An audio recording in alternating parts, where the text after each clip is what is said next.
تواصل مع لوكا زيدان منذ سنتين وطلب منه الالتحاق بالمنتخب.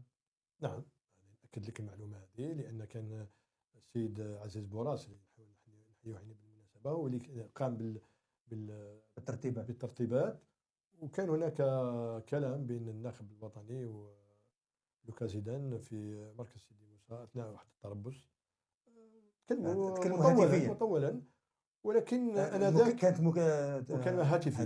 مكالمه هاتفيه ولوكا زيدان ما عطاش يعني كما نقولوا الجواب النهائي.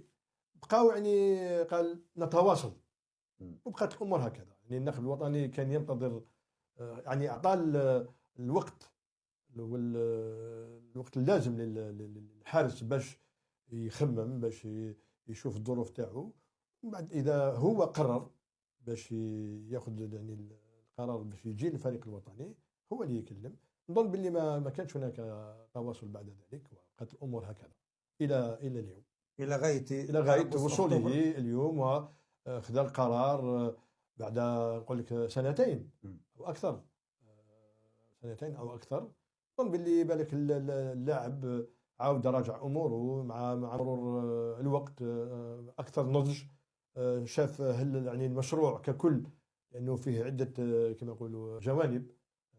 كان هناك الجانب الرياضي الكروي، وكذلك ممكن كان هناك جانب حتى اليوم من بين تصريحاته في مركز سيدي موسى قال الرغبه في المشاركه في كاس افريقيا وكاس العالم.